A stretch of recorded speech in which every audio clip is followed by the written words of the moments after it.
Bom dia, boa tarde, boa noite. Vamos começar a nossa aula de cinemática vetorial, movimento no espaço, tá certo? Nosso pensamento do dia, que eu acho... Aprenda a descansar, não a desistir. Bansky.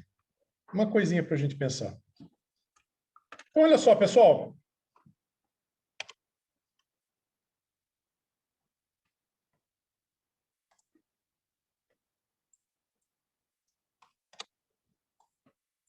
Desculpa.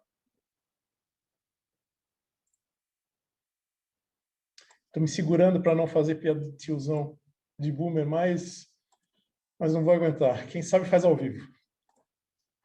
Tá, sério, pessoal, vamos lá. Pessoal, a gente fala de cinemática vetorial. Eu passei muito por cima sobre cinemática unidimensional, mas tem bastante material de apoio para vocês reverem. E lembrem, eu vou estar sempre disponível para vocês nos horários de aula e nos pré-alunos, ok?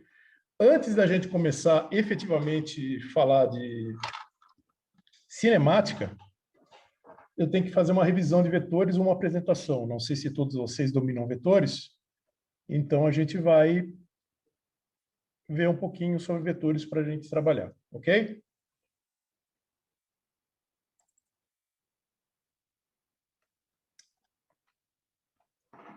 Pessoal, tem um pequeno problema aqui.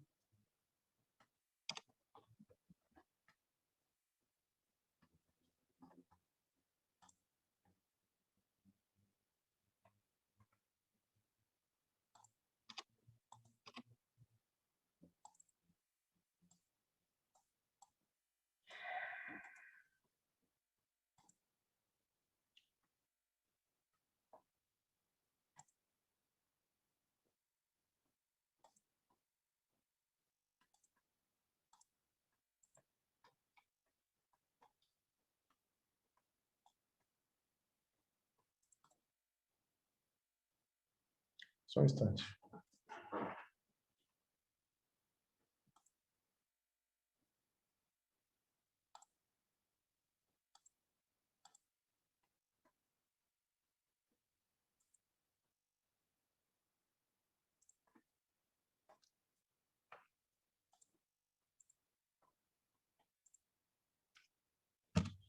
Agora sim.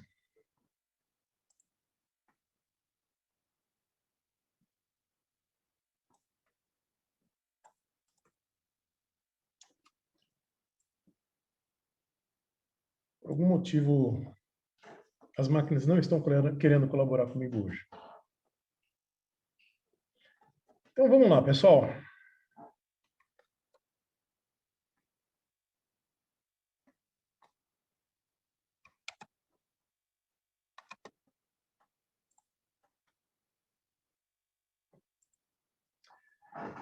Vamos ter que falar de vetores, tá, pessoal? Retomando, perdão.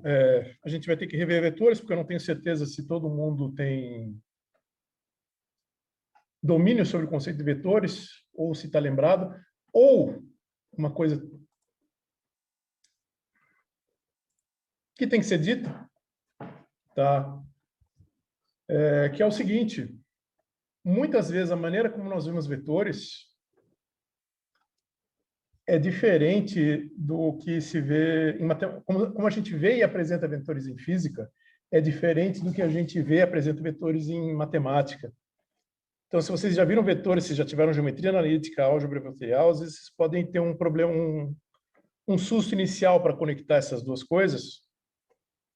Eu vou tentar fazer essa conexão para tornar um pouco mais simples, ok? Então, olha só. Vamos falar de vetores.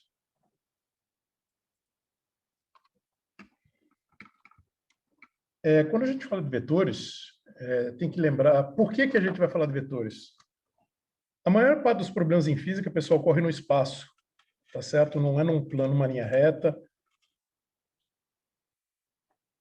Muitos deles ocorrem num plano, a gente pode considerar como se eles estivessem acontecendo num plano, tudo bem, mas a descrição mais correta e mais geral é a gente tratar como se estivesse tudo ocorrendo aonde?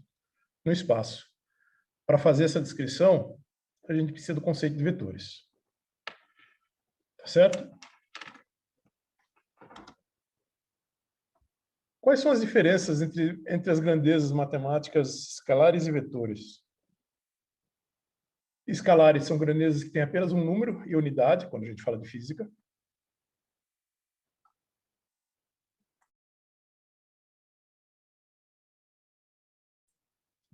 E vetores são grandezas de descrição mais sofisticada, que são caracterizadas por direção, sentido, módulo e unidade quando a gente fala em física. Aí vocês podem se perguntar, professor, só existe isso? Basicamente é números e vetores em matemática, né? Não, existem mais coisas. Existem coisas além de vetores. Falando dessa maneira, fica misterioso e parece que uma coisa que só poucos iniciados, mas vocês vão ver que a primeira coisa, além de vetores, que a gente tem, a gente trabalha normalmente, que é o conceito de matrizes. Tá certo? Mas para esse curso, a gente está tranquilo, sem problema nenhum, ficando só com esses dois, escalares e vetores. Ok? De novo, se vocês quiserem se manifestar pelo chat, o chat está aberto aqui na minha frente. Podem falar sem problema nenhum.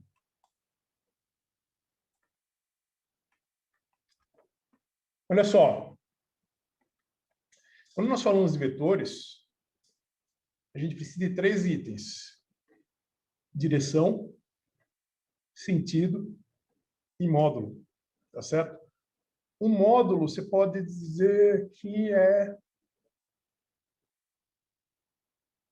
Um escalar tem um módulo que é o próprio valor dele. Ok? Você pode, num sentido vetorial, dizer que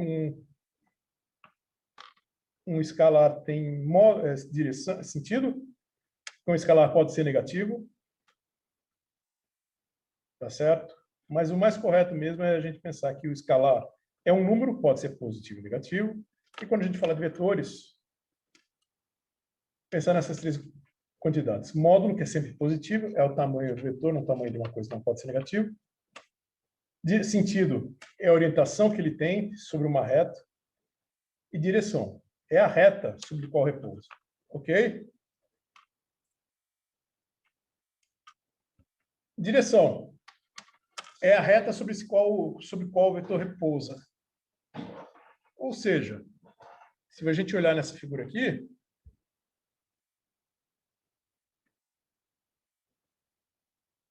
isso aqui é uma direção, tem uma reta aqui, onde está repousando esse ente que a gente chama de vetor.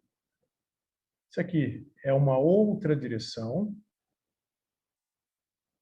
sobre a qual a gente repousa esse ente que a gente chama de esse vetor, e esse aqui é uma terceira direção. Uma coisa interessante para a gente lembrar é que para o espaço, para uma descrição no plano, ou mesmo uma descrição no espaço, uma descrição no espaço também, a regra da superposição vale. O que eu quero dizer com regra de superposição? Se a gente somar dois itens diferentes, que nesse caso são 2 direções, a gente pode decompor. Se vocês olharem esse vetor aqui, esse aqui, se eu fizer uma sombra, fizer uma projeção dele nesse sistema de coordenadas x, tem uma parte desse vetor em x e uma parte desse vetor em y, que é basicamente essa direção x e essa direção y. Sentido é a orientação que o vetor tem sobre a reta.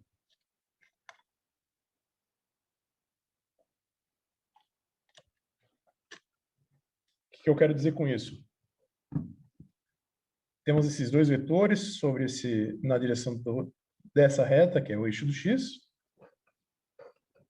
e ela tem esse sentido. Um é positivo e outro negativo.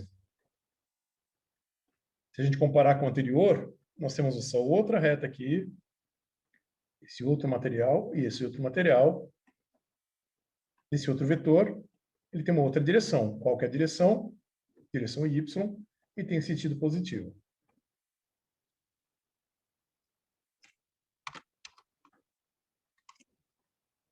E o módulo é o tamanho do vetor, tá certo?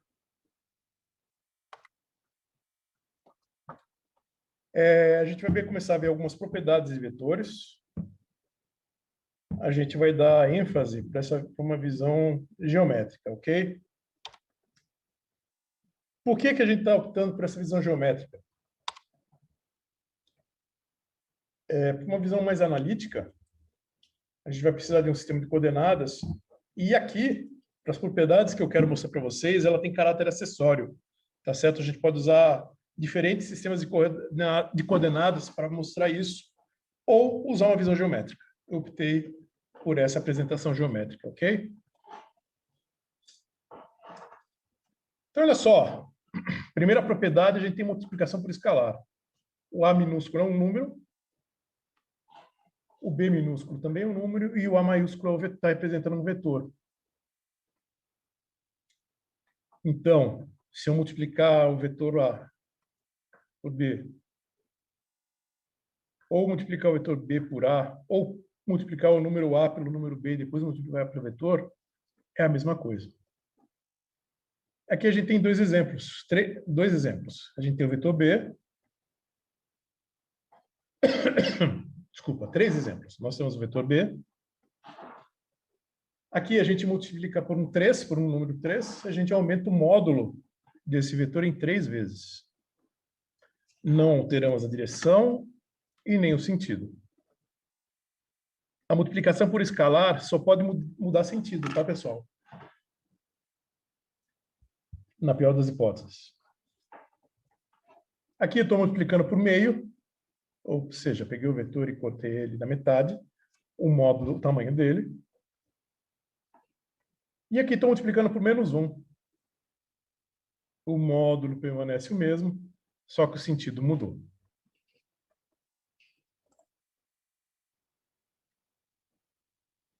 Isso aqui é só para ilustrar aquilo que a gente falou, mas eu acredito que vocês tenham entendido. Tá certo?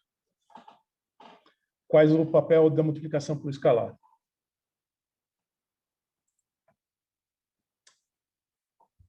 A adição de vetores. Se eu somar um vetor A mais o vetor B, ele é igual à soma do vetor B pelo vetor A. Está aqui a regra do triângulo.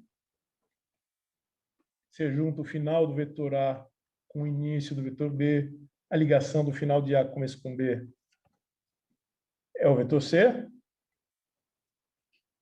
Se eu somar B com A, ou seja, começo em B, aí eu pego o A e começo em B, vou do final de B, do começo de B para o final de A, um vetor equivalente, certo? A soma é comutativa. E uma outra regra.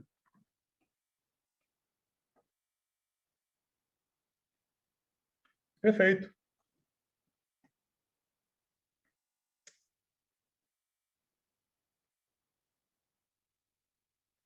Só atenção uma coisa.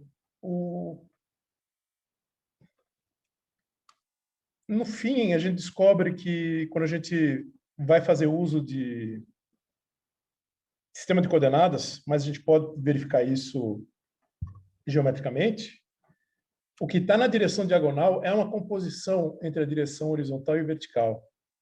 Ok? Então, a gente... É só a definição... Desculpa. A maneira como você escreveu está ok, está ótima.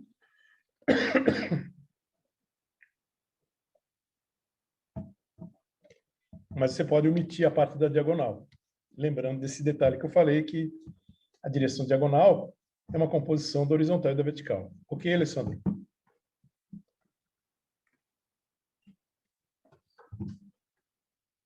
A gente tem a lei do paralelogramo,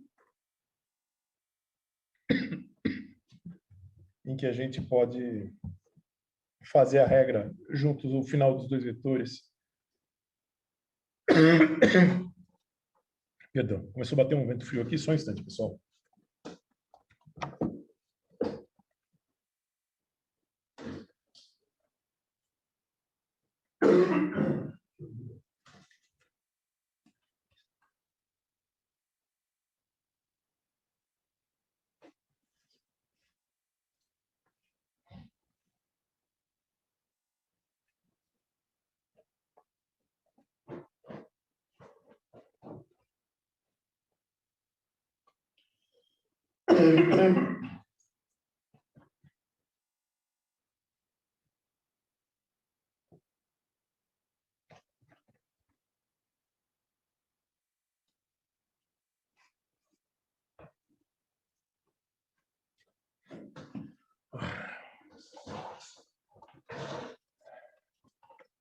Desculpa, o velhinho foi pegar casaco. Para de tossir. Tem a regra do paralelogramo. Você pega os vetores A e B, junta eles pelas extremidades iniciais e você traça retas paralelas ao vetor B e ao vetor A para a gente poder trabalhar.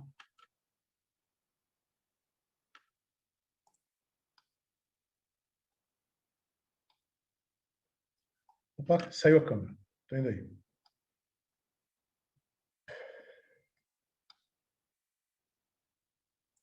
Voltou. Próximo item que a gente pode ver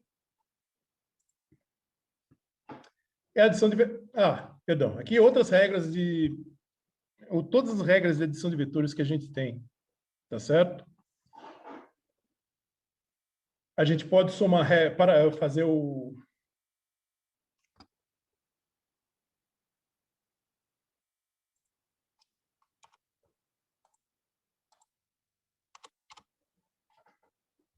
Olha, não sei o que está acontecendo.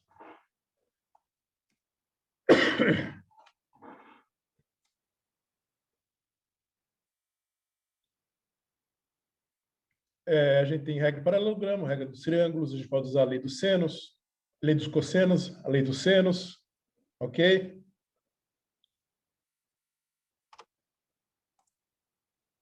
Pessoal, quando a gente fala de soma, tem que falar de subtração.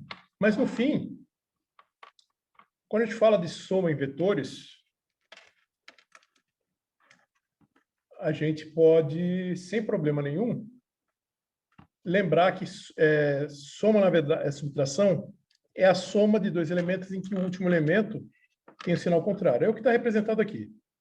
Eu falar que vou subtrair B de A menos B, vetorialmente, simplesmente equivale a somar o vetor A com o vetor menos B. Por que eu falo isso? Pessoal, para vocês poderem usar qualquer uma daquelas regras anteriores que a gente viu, regra do paralelogramo, regra do triângulo, continuam sendo válidas se a gente for usar subtração de vetores, tá certo? Só que se a gente lembrar que com a subtração de vetores, a gente tem uma soma com um sinal contrário. Tudo bem? Qualquer coisa, só falar, por favor.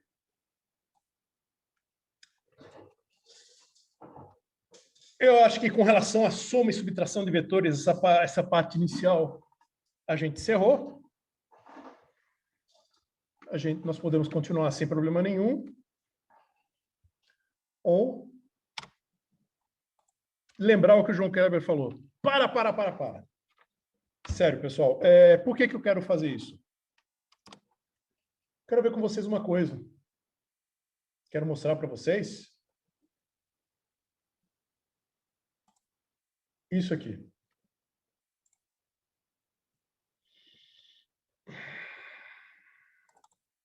Só um instantinho.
Pessoal, eu já tinha comentado com vocês desse site, tá? Dessa página de simulações, Sim, quando certo? eu estava construindo o gráfico lá. Isso. Pessoal, explorem isso porque tem muita coisa. Vamos dar uma olhada no que a gente tem só sobre vetores. Eu descobri que aqui o que ele tem de vetores é incrível. Tem muita coisa para a gente aproveitar. Olha só. Tem o vetor vermelho, que ele chama de R1. O vetor azul, que ele chama de R2. Tá certo? Aí aqui, você pode regular o módulo dos vetores.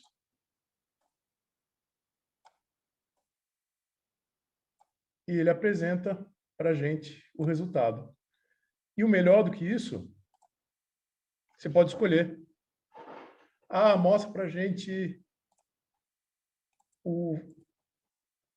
o ângulo e a magnitude. Está aqui. Ah, mas eu não quero usar a regra do paralelogramo. Tudo bem. Você pode usar o método do triângulo. Tá certo? Se vocês notarem, não tem diferença nenhuma nos vetores. Tá? E vocês podem explorar para todo tipo de relação que vocês quiserem. Pode fazer zoom in, zoom out.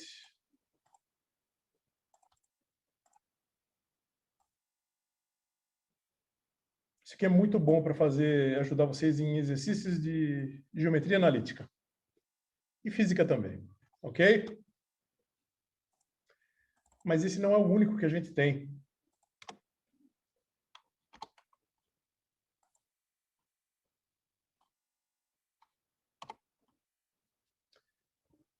Tem esse que eu posso fazer adição e subtração de vetores só mexendo com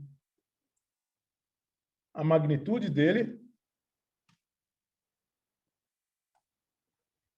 o ângulo, que vai de 0 a 360,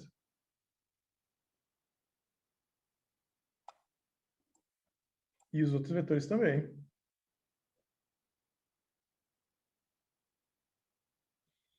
Notem que ele dá conta de descrever o ângulo, alfa maior do que 90.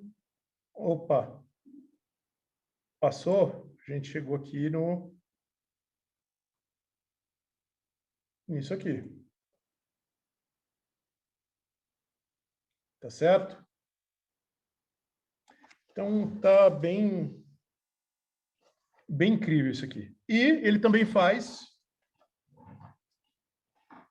subtração dos vetores. Ou seja, vocês podem treinar, fazer manualmente e comparar com esses resultados que a gente tem. Qual que é a diferença de somar o vetor A com B e depois a gente fazer o quê? Diferença do vetor A menos B.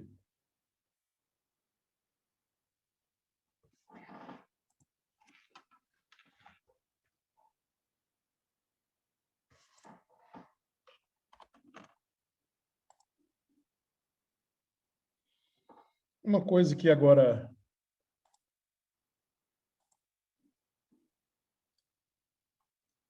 Opa, isso aqui vai esperar um pouquinho então. Então agora eu vou voltar para o nosso material.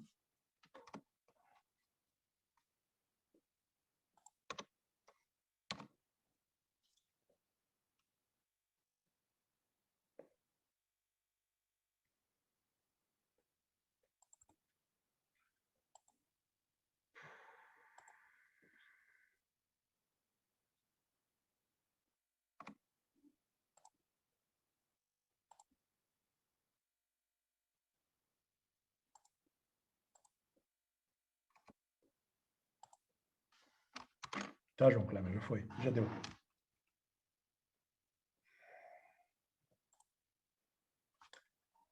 Pessoal, infelizmente aquela simulação ela é limitada, ela não faz a soma de 3 ou mais vetores, mas no fundo a gente pode ver que a soma de 3 vetores a gente faz o quê?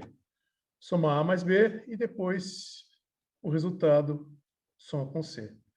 Mas lembre, em multiplicação, em soma não faz diferença a ordem que você soma. Então, você pode somar A com C, A com B, B com A com C. A ordem é que você, o resultado vai ser sempre o mesmo.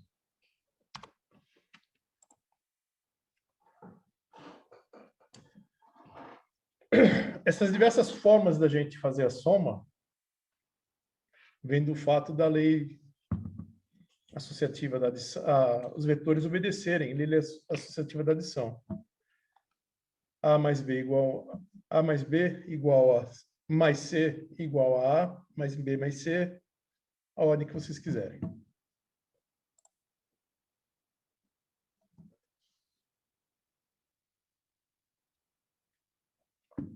Acho que uma coisa que a gente precisa relembrar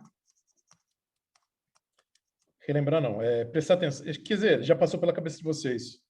Se a gente pode somar e subtrair vetores, a gente pode multiplicar e dividir em vetores. Infelizmente, não existe uma propriedade de divisão de vetores definida. É uma coisa que matemáticos tentaram fazer, até agora não conseguiram encontrar uma coisa válida.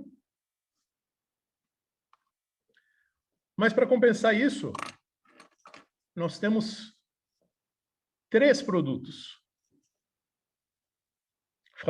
Olha só, quais são esses 3?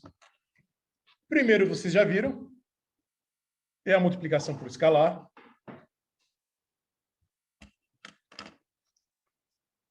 Que a gente já viu anteriormente, ou seja, não é uma novidade. Isso é uma multiplicação de vetores, dentro de vetores. Uma outra maneira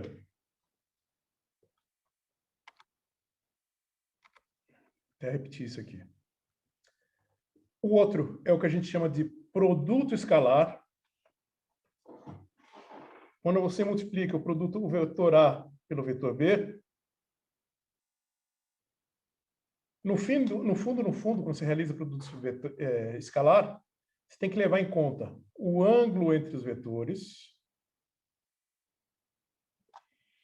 É isso que permite, quando a gente escreve vetor A, produto escalar com vetor B, é igual ao módulo de A vezes B cosseno de φ, onde φ é o ângulo entre os dois vetores, não é o ângulo, o ângulo relativo ao sistema de coordenadas, é o ângulo entre eles. Isso é muito importante. Onde a gente pode enxergar esse B cosseno φ como uma projeção de B na direção de x. Ok?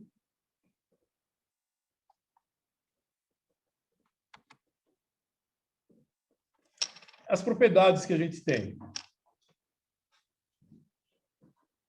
Se φ está entre 0 e 90, é sempre positivo. Certo? Se φ está maior que 90 e está entre 90 e 180, é negativo. E o famoso que se φ igual a 90, ele é zero. Qual que é o outro valor de φ que também vai dar zero, pessoal? Respondam no chat aí, por favor.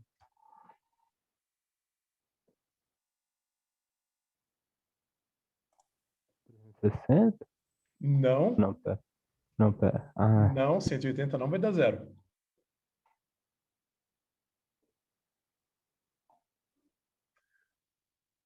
$270, pessoal. Vamos voltar lá para a simulação. Quero mostrar para vocês lá.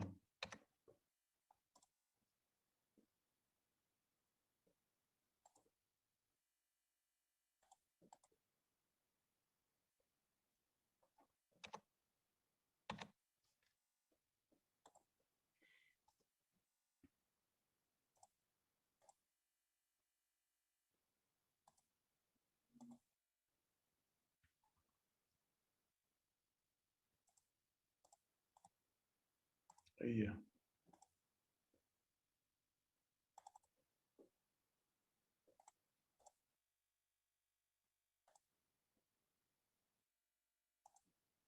Desculpa, pessoal.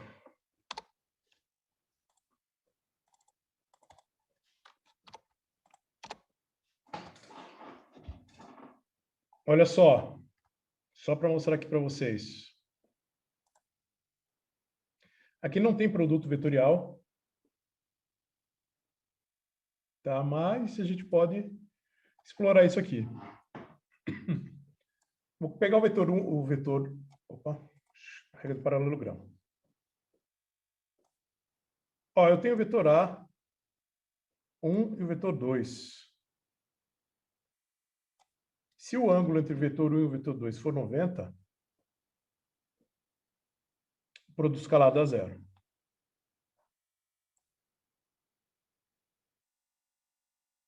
Se for 180, o produto escalar não dá zero. Se for 270, tá aqui, ó.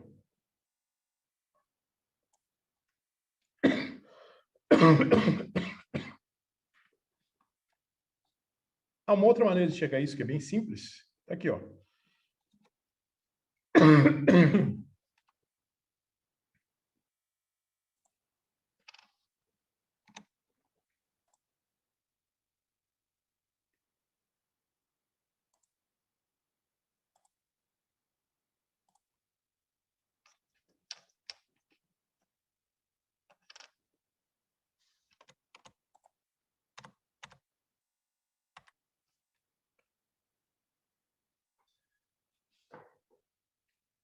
A, produto vetorial com B, é igual a vezes B, cosseno do ângulo entre eles.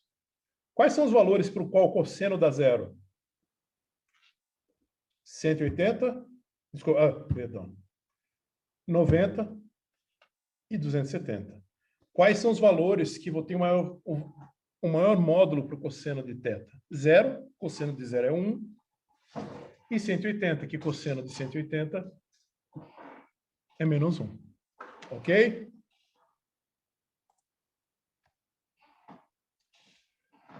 Agora, a gente precisa falar de uma coisa que é...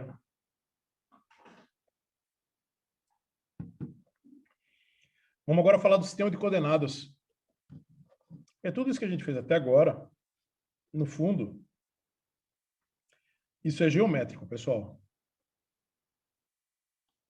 A gente consegue fazer essa descrição geométrica usando figuras e relações para poder explicar propriedades de vetores.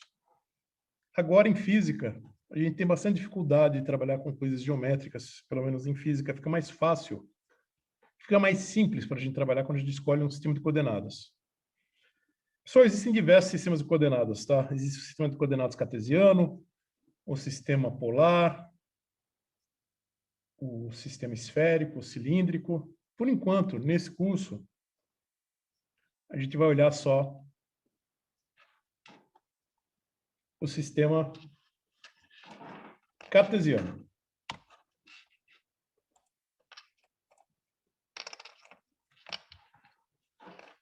Tá certo? Aqui estou representando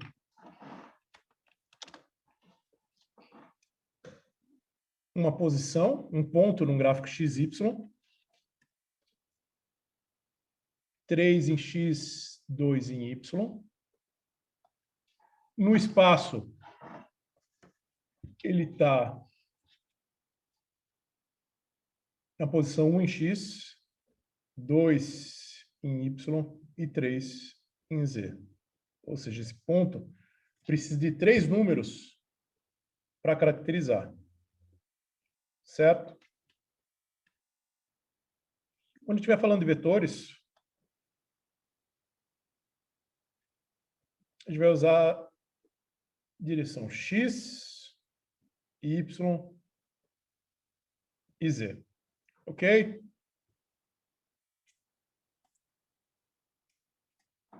Só que ainda a gente está caminhando para essa descrição analítica. Ela verdadeiramente está aqui. A gente precisa fazer uso do que a gente chama de versores. O que são os versores? São vetores de módulo 1 que indicam a direção.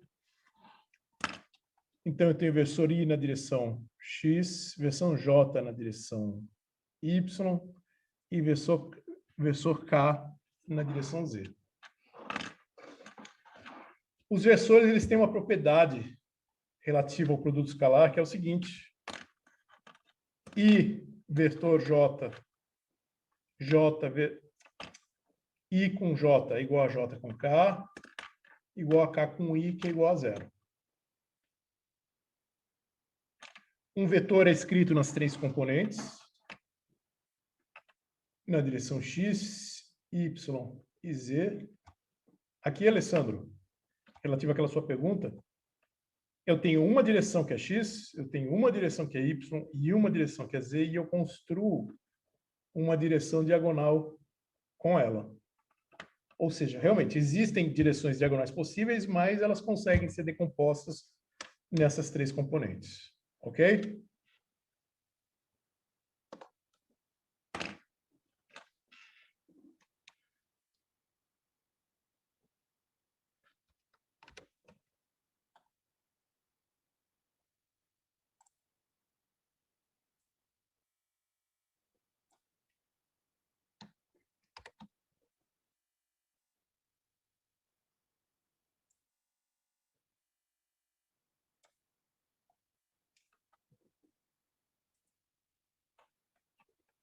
Olha só, vamos pegar um vetor A.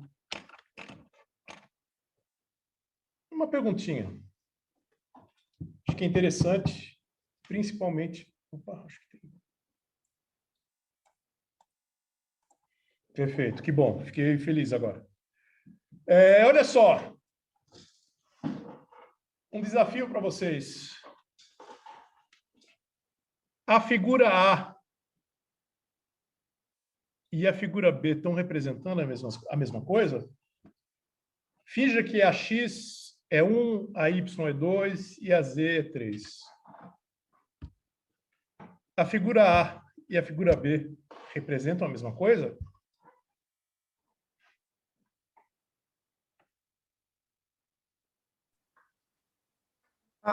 Figura A, B e A ou B e C, Perdão, a B e a professor? C. Desculpa, estou Um é distraído. ponto, o outro é vetor. Perfeito. A sua resposta já me deixou mais tranquilo. Quer dizer que eu não preciso chamar atenção para vocês disso. Para todo mundo é clara a diferença entre um ponto e um vetor, pessoal?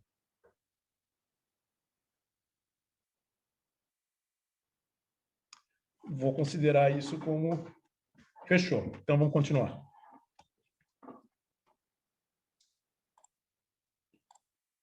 Olha só, se eu pegar esse vetor aqui, eu vou pegar um caso bidimensional, tá, pessoal? Tridimensional fica só mais difícil de visualizar no plano. A tela de um computador é um plano no final. Quer dizer, dá para fazer coisa tridimensional, mas nós somos limitados aqui. Então, vamos olhar o que a gente pode fazer no plano, que é bastante coisa. Temos o vetor A. Ele tem um ângulo θ, um módulo A, um módulo na direção X, um módulo na direção Y, ele está representado por A na direção I, AY na direção Z, os módulos cosseno de θ, a projeção de A no eixo X, A cosseno θ, e a projeção de A no eixo Y, A seno θ. Esse rapaz aqui. O módulo a gente encontra como? Raiz do quadrado dos dois componentes. O ângulo a gente encontra através da tangente, tá certo? A gente encontra toda a propriedade que a gente precisa da descrição analítica. Tá certo? Antes da gente falar... Não, vamos falar depois a gente vai para simulações. Como que ficam os produtos quando a gente fala em componentes? Estamos falando de coordenadas cartesianas, a gente transportar todas aquelas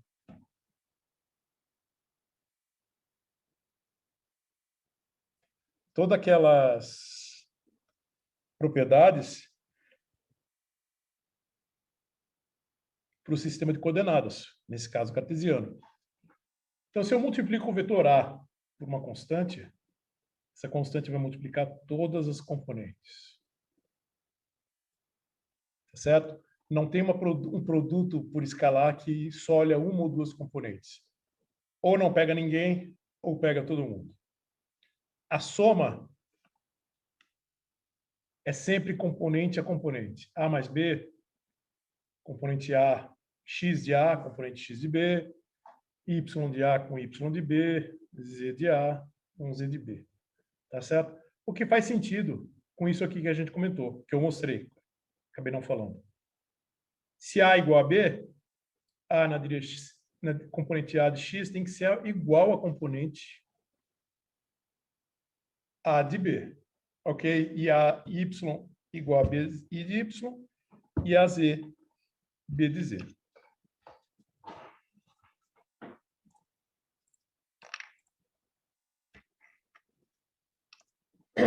Aqui é uma coisa muito importante que eu gostaria que vocês anotassem. Quer dizer, vocês vão ficar com esse material, mas o produto escalar entre o vetor A e B, se a gente for olhar do ponto de vista como componentes do sistema de coordenadas cartesiano, ele é definido desse jeito aqui. O produto escalar de A com B é componente A na direção X, componente B na direção X, componente de A vezes B na direção Y, componente de A vezes B na direção Z. Ok?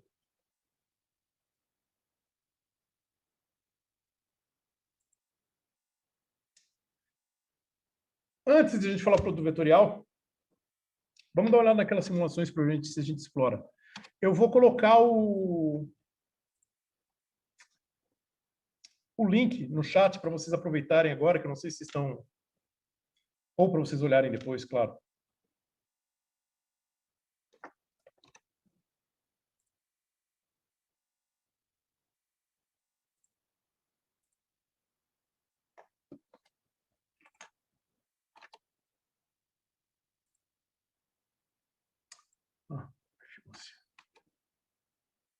Esse é o primeiro simulação que eu tinha mostrado para vocês. Ele tem uma opção que eu não tinha apresentado ainda. Qual opção é essa?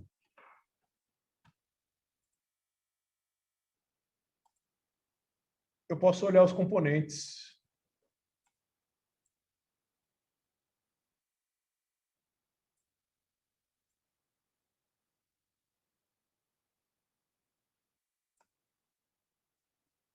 O vetor R2 em azul.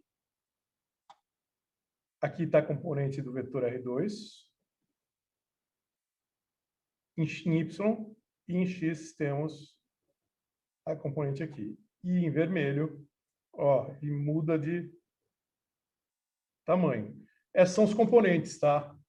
Os versores não estão indicados explicitamente aqui, mas vocês já conseguem imaginar. Eles vão ser versorizinhos aqui, nesse ponto, começando daqui, indo para cá, como se fosse alguma coisa assim. Desse jeito que está representado, isso aqui é o versor I, isso aqui é o versor J. Ok? Então tem muita coisa legal para explorar.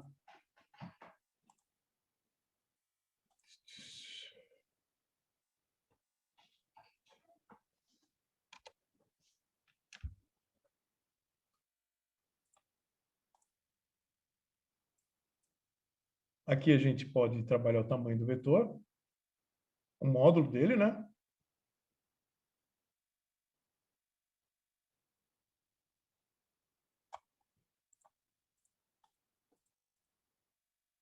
Aqui, ó, para a gente ver o vetor com tamanho 500. Que é um exagero que a gente não precisa disso, né? Mas só para ver que a gente consegue ajustar essa simulação. E aqui a gente consegue ver as componentes. Quem são esses componentes? Módulo 500 vezes cosseno do ângulo, que nesse caso é 36. A gente pode colocar 45.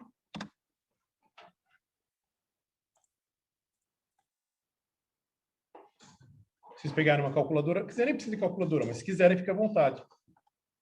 Cosseno de 45 e 145 tem o mesmo valor. Está aqui, ó, componente na direção Y e na direção Z tem o mesmo valor. Vamos pegar uma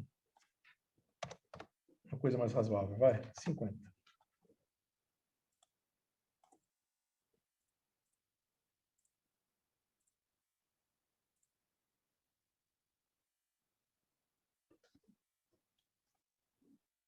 Ah, mas isso meu...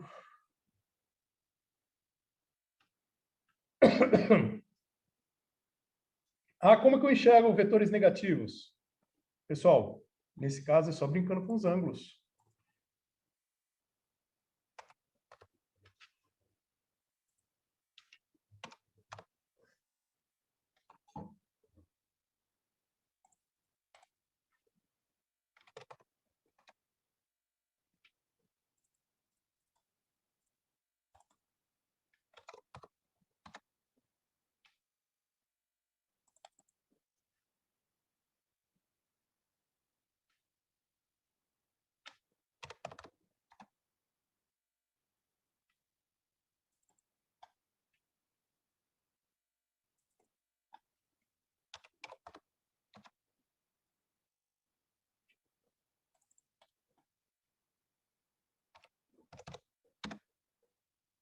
Ok?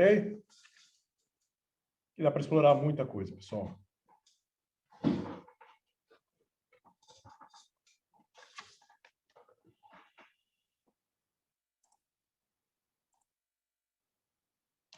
Aqui eu vou deixar para vocês... Vou colocar o link no chat.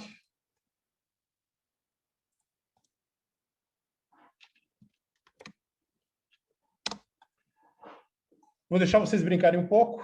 Isso aqui, na verdade, é o quê? Ele vai dar problemas.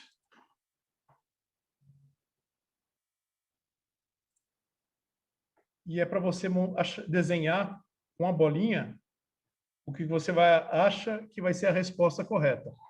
Achei ótimo para treinar propriedades vetoriais. Está errado. Ok? Pessoal, brinquem com esse simulador. Passem para os colegas de outras disciplinas de álgebra. Quer dizer, não sei se o professor de cálculo vai gostar de álgebra e geometria, mas passem isso para frente, pessoal. Esse site é muito bom para... Esse portalzinho é muito bom para ficar escondido num canto da internet. Pessoal, eu vou travar a câmera um pouco, vou beber um pouco de água. Brinquem com isso e depois deem uma parada também, tá? Uns 10 minutinhos eu volto, já volto, ok?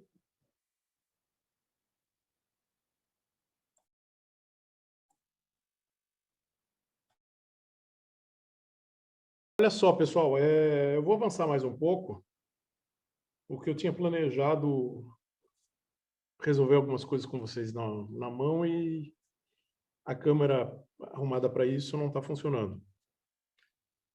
Eu vou fazer amanhã, mas a gente vai avançar até o ponto em que iriam começar alguns exemplos. Daí eu faço amanhã com vocês, ok? Então, olha só. O último produto que nós precisamos conversar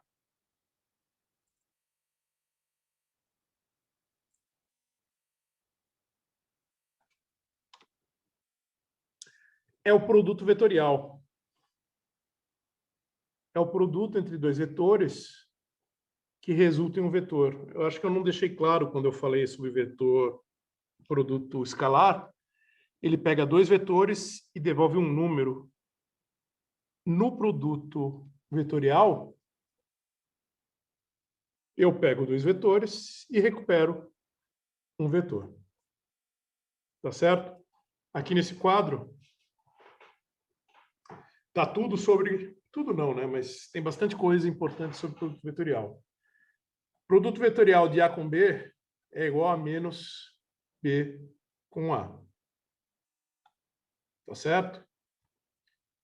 O módulo do produto vetorial de A com B é igual ao vetor módulo de A, módulo de B, seno entre eles. E uma coisa importante, que o vetor resultante de A, vetor B, é sempre perpendicular aos dois. É como se a produto vetorial de A com B pegasse um plano entre os dois vetores e o resultante é perpendicular a eles. Tá certo? Antes da gente falar efetivamente sobre a parte analítica, vou falar com vocês sobre a famosa regra da mão direita. Tá? Eu só vou inverter a câmera porque para vocês vai estar ao contrário. Rapidinho.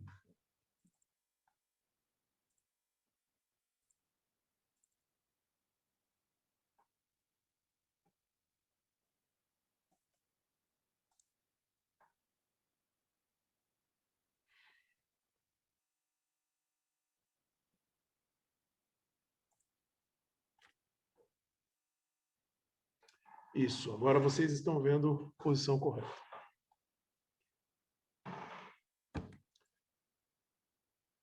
Olha só. O que é a regra da mão direita, pessoal? A regra da mão direita é uma coisa para vocês se orientarem, para vocês terem uma ideia da direção quando você for fazer o quê? Um produto vetorial. Como que a gente se organiza com relação a isso? Como que a gente usa? Eu tinha muita dificuldade, vivia me pendurando, mas não tem nada que não tenha solução. Então, olha só, a regra da mão direita funciona assim. Você pode fazer ela de duas maneiras. Se vocês olharem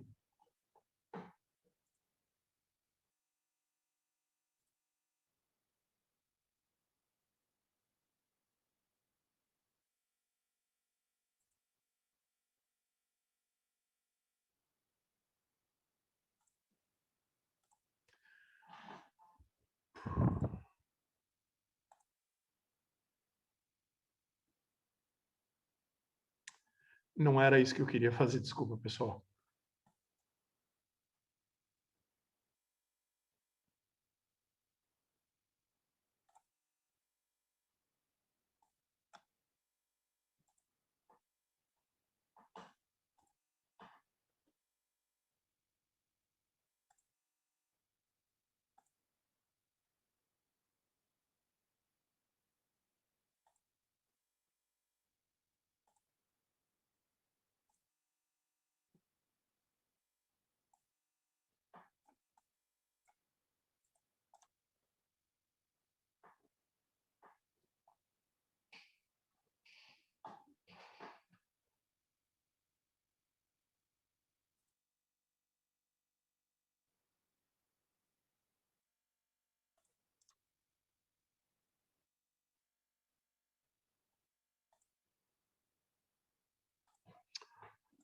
Bom, consegui.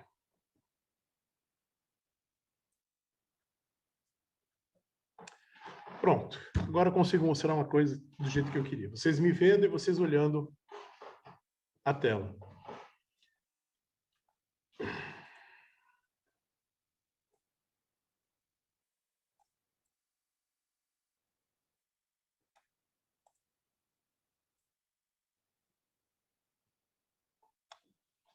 Perfeito. Olha só.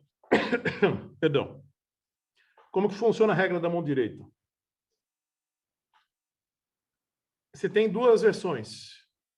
Um com o punho, com a palma, os dedos fechados, no qual a ponta dos dedos vai na direção do vetor A. Perdão. A ponta dos dedos vai na direção A e fecha para B. O resultante vai ser o quê? O polegar, que está apontando para cima. Vai para A, fecha para B, resultante polegar, apontando para cima. Aí a gente consegue ver que B menos A, menos B, produto escalar A, tem sinal ao contrário. Por quê? B, produto escalar A, tem sinal ao contrário. Por quê? Se eu for para B e for para A, eu aponto na direção para baixo. O único jeito de ser igual A vezes B é igual a menos B vezes A. Ou seja, eu vou no sentido ao contrário de B e vou na direção A, que é positivo. Pessoal, se vocês tiverem praticidade, acharem tranquilo o produto vetorial desse jeito, fiquem à vontade. Eu, particularmente, prefiro o segundo jeito. Qual que é o segundo jeito? Dedo indicador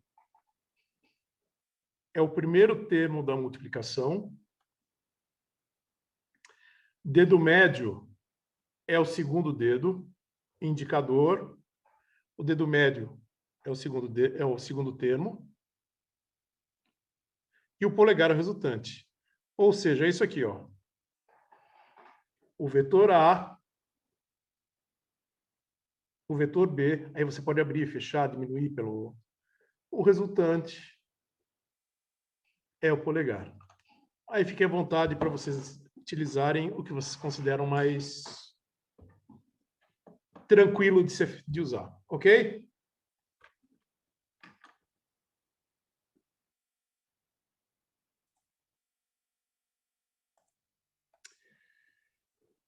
Professores, se a gente olhar o produto vetorial... Desculpa. Professor, se nós olharmos o produto vetorial do ponto de vista, como se diz, analítico, quais são as propriedades? Pessoal, isso aqui tem uma regra. Essa regra aqui é muito importante. Vetor I, produto escalar vetorial com I, vetor J com J, K com K, é igual a zero. Mas agora, se eu fizer I com J, eu vou para K, façam a regra da mão direita. Vetor JX, vetor IX, vetor J, vetor K, direção K, Y, Z aponta para cima. JK da direção Y, J vetorial é K vetorial com I, da direção J. E você pode escrever analiticamente produto vetorial de A com B como esses termos de componentes cruzados. Ok? Ou, se vocês preferirem, podem resolver como se fosse um determinante. Vocês duplicam as duas primeiras linhas. Certo? Escreve aqui I, AX, ABX, J, AY, BY, e com isso resolveu o determinante que recupera essa expressão aqui. Ok? Pessoal, se vocês olharem lá no nosso Moodle, coloquei várias aulas de apoio com relação à parte de vetores. Fiquem à vontade para vocês olharem esse material. Eles estão lá, tá lá para isso. Tá certo? Daqui a pouquinho eu vou postar um livro, não de vetores, de Física 1, que eu encontrei disponível no... Um professor da Federal do Mato Grosso disponibilizou, de autoria dele. Tá certo? Mais um material de apoio. Tá certo? E vamos falar dos nossos bons e velhos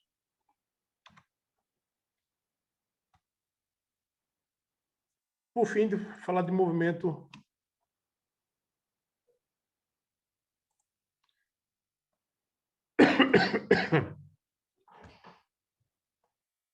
vetorial, movimento no espaço.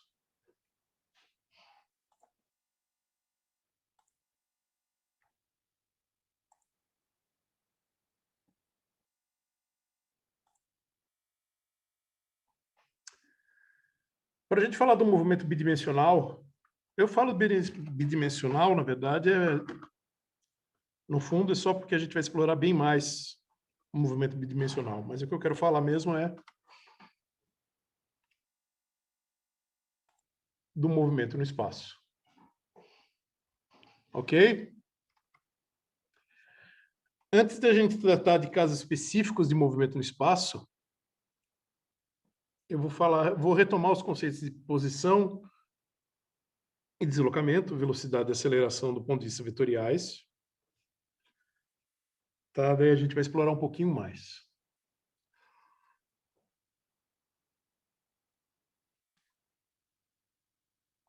Pessoal, agora eu acho que a cinemática pode ficar um pouquinho mais divertida quando a gente trata desses problemas que envolvem duas direções. Ah, professor, tudo que eu vi em cinemática unidimensional vai embora? Não, vocês vão ver que pode ter vários problemas que vocês podem tratar eles, cada uma das direções como um problema unidimensional e depois só juntar vetorialmente. No fundo, essa é a grande vantagem quando a gente fala de cinemática usando coordenadas cartesianas, ok?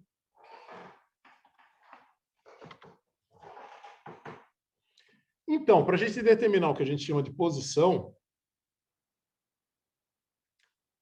a gente precisa de um sistema de coordenadas. A gente vai trabalhar com o sistema de coordenadas cartesiano. Com isso, a gente precisa de uma origem, conjunto de eixos ou direções, instruções de como preencher isso, e o ponto localizado nesse sistema de coordenadas é o que a gente chama de posição. Está aqui, temos uma posição de uma partícula no espaço.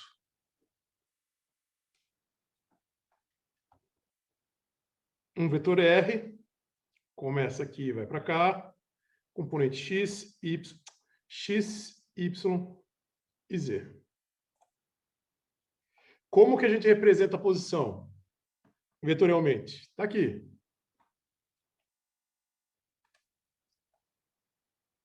Posição em X, posição em Y e posição em Z. O deslocamento, aí já é dado, a gente já tinha visto isso. Deslocamento é o quê? Basicamente, eu pego o vetor 1, posição onde ele estava antes, a posição para onde ele vai depois, a diferença entre as duas posições, R2 menos R1, é o deslocamento. Pessoal, aqui tem uma coisa importante que é bom sempre chamar a atenção, que é o seguinte. Se eu fizer R2 menos R1, vai dar esse vetor amarelo que começa em R1 e termina em R2. Se eu fizer R1 menos R2, eu vou ter o vetor na mesma direção, só que com sentido contrário. Tá certo? Então, é sempre posição final menos inicial para a gente estabelecer o nosso vetor de deslocamento.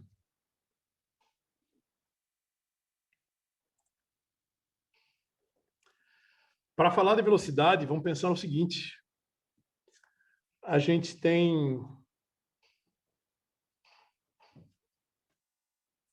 uma partícula que está se deslocando entre o instante t e mais ΔT, que a gente representa por R de t e R de t, vetor R de t mais R de t mais ΔT. O deslocamento vai ser o quê? Vetor final R de t mais ΔT menos o vetor inicial R de t, dividido pelo intervalo de tempo ΔT. Isso é o que a gente chama de velocidade média vetorial. Eu não escrevi por componentes, porque nesse pedaço aqui eu já tinha planejado escrever na mão, tá? Depois eu mostro para vocês como é que fica. No limite, quando a gente toma esse ΔT para zero, a gente obtém a velocidade da partícula no instante t, que é a nossa boa e velha derivada de R de t dt. E a aceleração é a mesma coisa, ou seja, cada componente da velocidade derivada com relação ao tempo vai dar aceleração. Tá? Quando nós vamos falar de movimento bidimensional, a gente tem que ter conta o seguinte, que as equações do movimento também são vetoriais. Pode ter três componentes. Vetor R igual R0 de t, V0 de t, mais AT, aceleração vezes tempo ao quadrado. Velocidade V0t, V0, vetor V0 vezes t, mais esse vetor aceleração vezes o tempo. Isso aqui está errado, não tem esse t, tá, pessoal?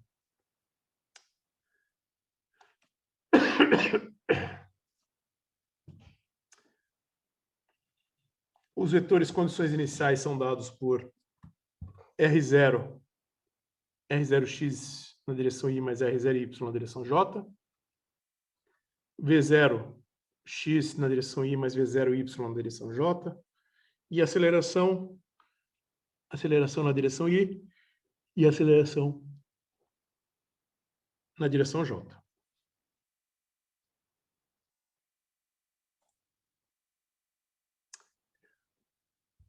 Pessoal, uma coisa que eu não chamei atenção para vocês antes, mas agora é fundamental, é com relação a condições iniciais. Tá certo? O que eu quero dizer com isso? Pessoal, essas equações aqui, elas valem para qualquer aceleração.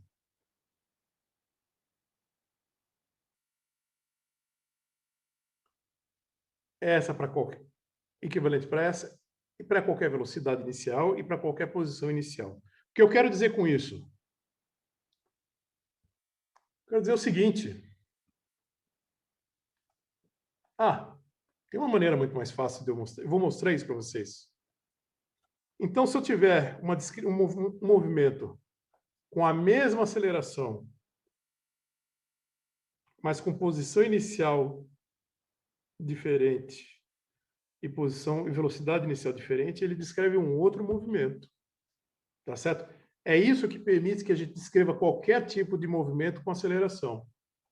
Tá certo? Se não ficou claro agora, vai ficar claro agora.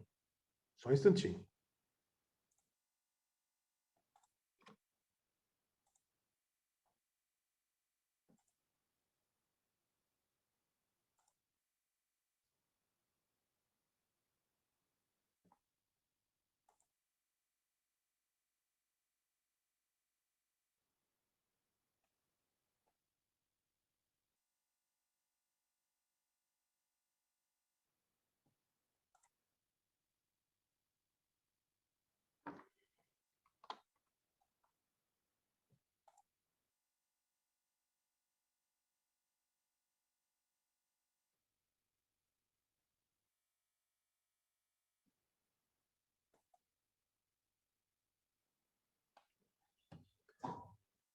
Olha só, eu vou dar um exemplo unidimensional sobre condições iniciais, tá certo? Mas eu acho importante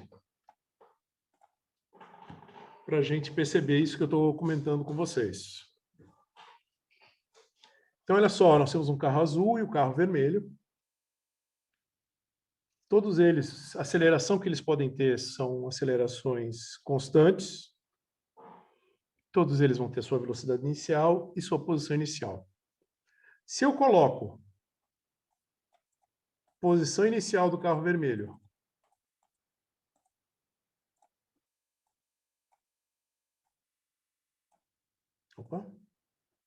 me empolguei. Do carro azul.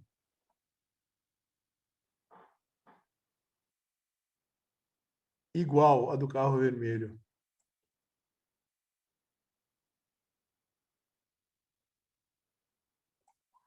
E do carro azul e colocar a mesma aceleração,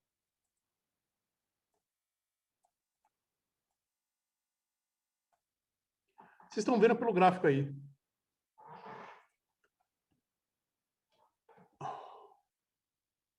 Opa.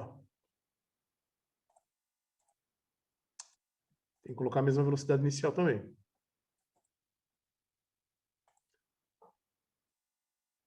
Pessoal, se os dois corpos têm a mesma equação, eu não consigo, através da cinemática, diferenciar eles.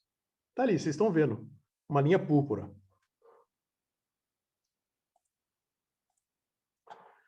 Agora, o que pode cinematicamente diferenciar dois movimentos, aí fica por escolha de vocês. Pode ser aceleração, apesar de eles terem as mesmas posições iniciais e as mesmas velocidades inicial, eles estão indo em sentidos diferentes, com velocidades diferentes.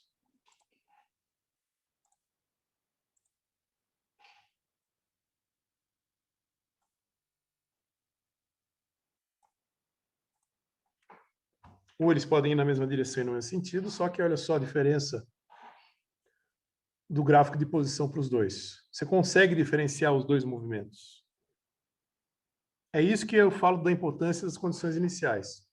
Aí vocês podem levantar a mão. Professor, aí não tem diferença de condição inicial nenhuma, não. Só tem diferença de velocidade, de aceleração. Então agora vamos fazer o seguinte. Vamos colocar os dois com a mesma aceleração, que rigorosamente a aceleração não é uma, no caso de constante, é uma informação importante que a gente tem que ter a priori. Aí, ó.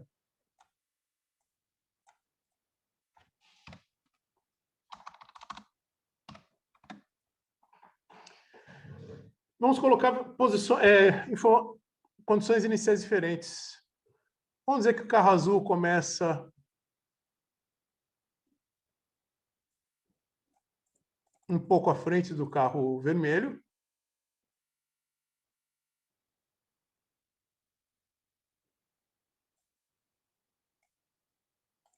Mas ele tem uma velocidade inicial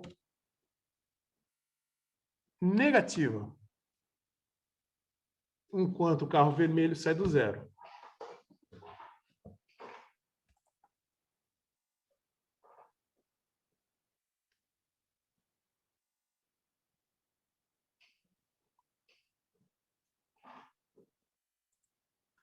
Percebam, foram movimentos completamente distintos. E a única coisa que a gente fez foi o quê? Mudar a posição inicial e a velocidade inicial.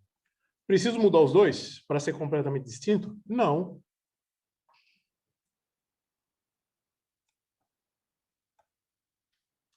Tá aí, ó.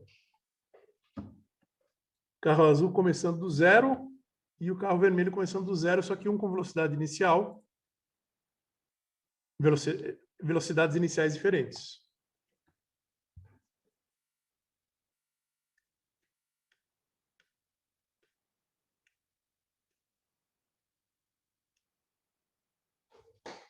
Tá certo? Então, toda vez que vocês virem o conceito, apresentarem para vocês, falarem de condições iniciais, simplesmente a gente está falando disso aqui, ó.